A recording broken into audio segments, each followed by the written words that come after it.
Salut les amis, j'espère que tout le monde va bien. On se retrouve pour une nouvelle vidéo.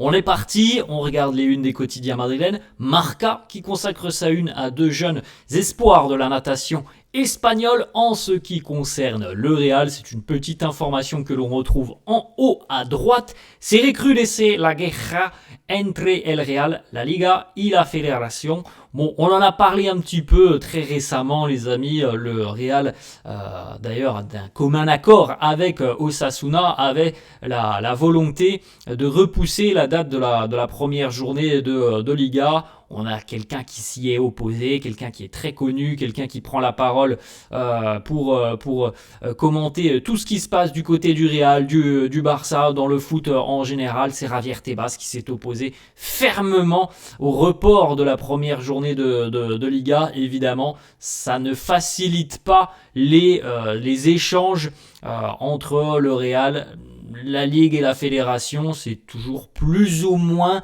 un petit peu la guerre. On le sait très régulièrement. La saison dernière, il a été question de l'arbitrage. Là, on commence la saison avec une première polémique par rapport à la Ligue et par rapport à Javier Tebas. Mais bon, on est quand même relativement habitué à avoir beaucoup de polémiques du côté du Real et beaucoup aussi de polémiques à travers souvent les commentaires et les propos du président de la Ligue, Javier Tebas.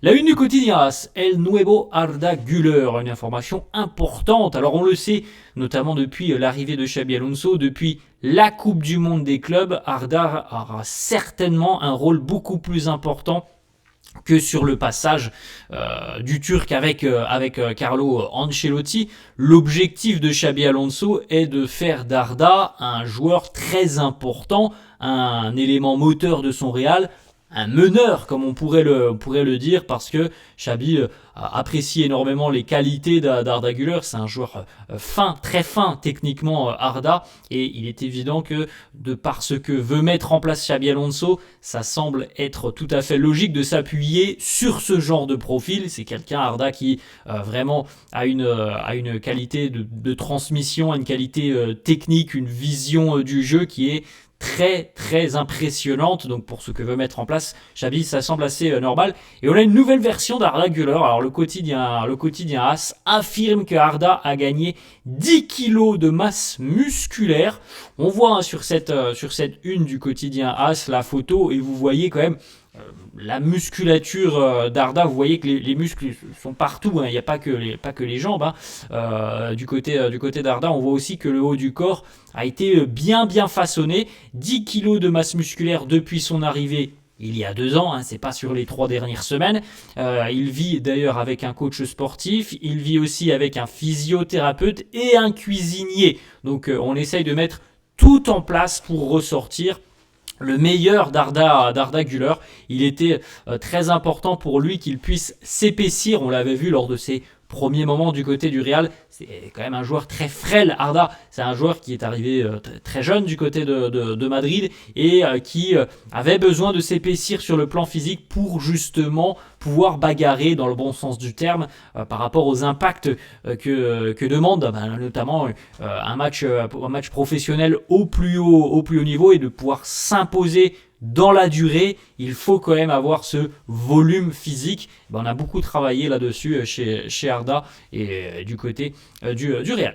Ensuite, les amis, une petite photo. Il y a quelques années en arrière, le très jeune Gonzalo Garcia posait aux côtés de Xabi Alonso, qui à l'époque était joueur du côté du Real. Quelques années plus tard, Xabi Alonso est entraîneur et Gonzalo Garcia devrait devenir le nouveau numéro 9 du Real Madrid. Marca annonce d'ailleurs que la signature du contrat de Gonzalo Garcia est imminente, et ça mettra au moins ça coupera court à toutes les rumeurs qu'il peut y avoir depuis quelques semaines, même si le discours du club et la tendance semblent être actés depuis quelques temps maintenant, c'est-à-dire que Gonzalo va continuer au Real. Il y a quand même des rumeurs qui sortent, et au moins tout ça sera terminé. Gonzalo Garcia devrait s'imposer comme un joueur de l'équipe première. Tout est allé très vite pour le jeune attaquant espagnol qui avait marqué son premier but avec le Real en février 2025. Au mois de mai, on s'en souvient, il était appelé par Xabi Alonso pour participer notamment à cette fameuse Coupe du Monde des clubs, durant laquelle d'ailleurs il a terminé meilleur buteur de la compétition, alors ex-aequo avec d'autres joueurs, mais il a tout de même marqué et tout de même terminé meilleur buteur de la compétition. Et puis donc au mois d'août, il s'apprête à être promu avec l'équipe première et à devenir vraisemblablement le nouveau numéro 9 du club. Plusieurs médias l'ont annoncé hier. On attendra peut-être dans les prochains jours une communication officielle du Real sur ce numéro 9 qui devrait appartenir à Gonzalo Garcia.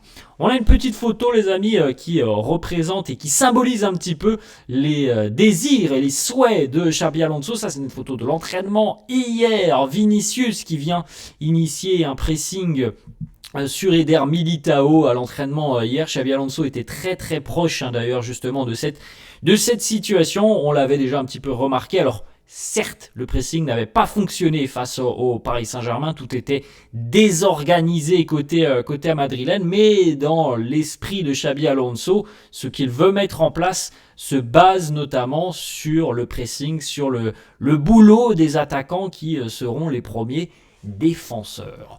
Une petite photo aussi assez intéressante, on n'avait pas forcément l'habitude de voir Carlo Ancelotti de cette manière l'année dernière. Carlo était quand même beaucoup plus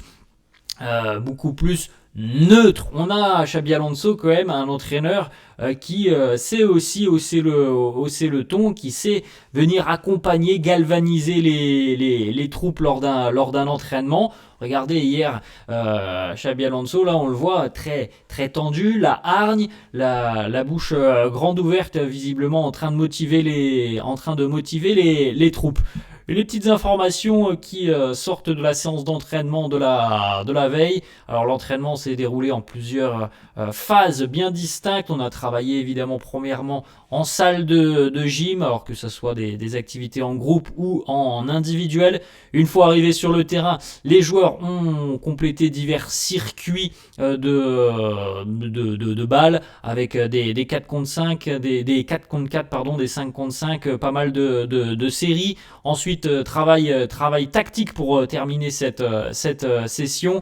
On a terminé aussi évidemment avec des situations de finition. À noter que Ferland Mendy a travaillé à l'intérieur des installations pendant qu'Hendrick et Bellingham continuent leur processus de récupération.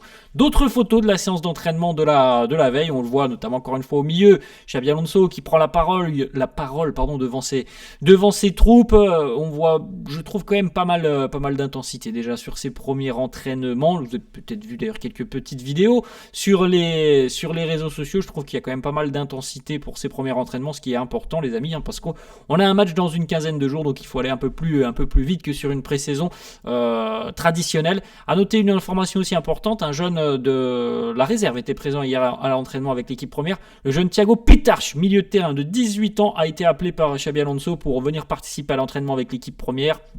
C'est surtout dans le but d'effectuer une revue des jeunes talents du côté de Madrid. On va pas dire qu'il comptera pour l'équipe première, c'est pas ça.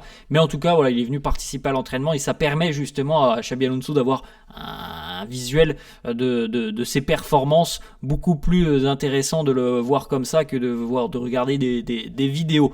Ensuite, Fede Valverde et Trent Alexander-Arnold hier, les deux au duel. Trent en salle de musculation. Kylian Mbappé aussi qui a l'air très affûté, on en a parlé un petit peu hier.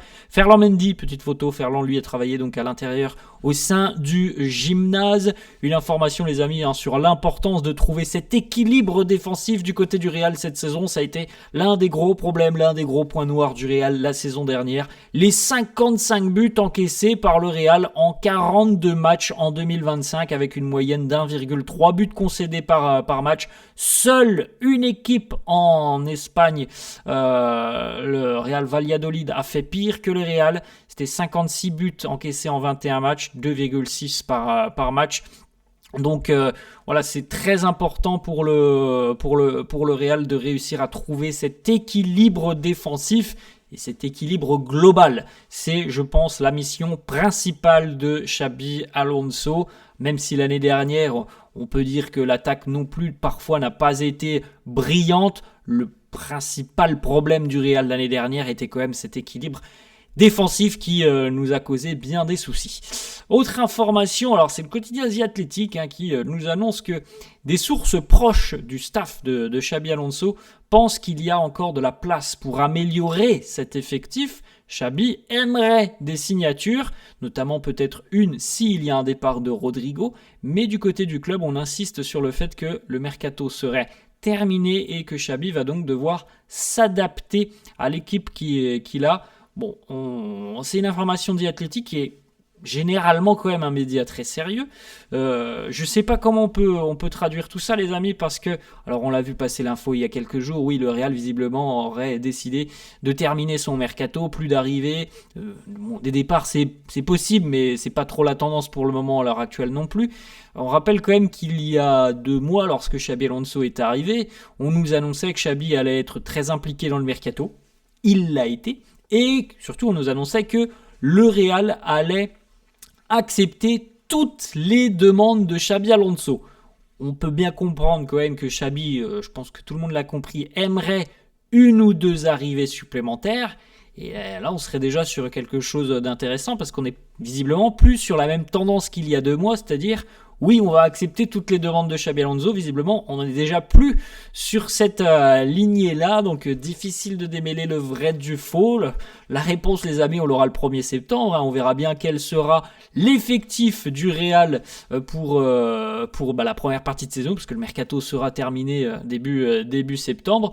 Moi, j'ai quand même l'impression, c'est mon impression, je pense que là, du côté du Real, on n'aura plus d'arrivée. C'est mon ressenti, je peux me tromper. Et je pense donc qu'on est plutôt sur la lignée du club. Et même si Xabi Alonso aurait apprécié avoir 1 ou 2 renforts supplémentaires, je pense qu'on ne les aura pas sur ce mercato du mois d'août. Alors, on va pas dire que le mercato est raté. On va pas dire ça quand même, parce qu'on a eu un mercato très mouvementé et on a eu déjà des renforts. Maintenant, Xabi Alonso aurait aimé en avoir peut-être 1 ou 2 de plus. Ensuite, les amis, une petite photo. Dean Huijsen est passé chez le coiffeur hier avec notamment la blouse à son effigie. Plutôt sympa, on le voit déjà porter le maillot du Real sur la blouse et aussi avec la sélection espagnole. Et puis une petite photo, les amis, qui fait plaisir à voir. Évidemment, on a dit, on va suivre ses performances, on va suivre ce que ça va donner du côté de Milan. Luka Modric qui pose aux côtés de son nouvel entraîneur, Max Allegri. Voilà les amis, la fin de cette vidéo, j'espère que ça vous a plu. N'hésitez pas comme d'hab à lâcher un petit pouce bleu. N'hésitez pas non plus à vous abonner à la chaîne, je vous souhaite une très bonne journée et je vous dis à la prochaine. Ciao.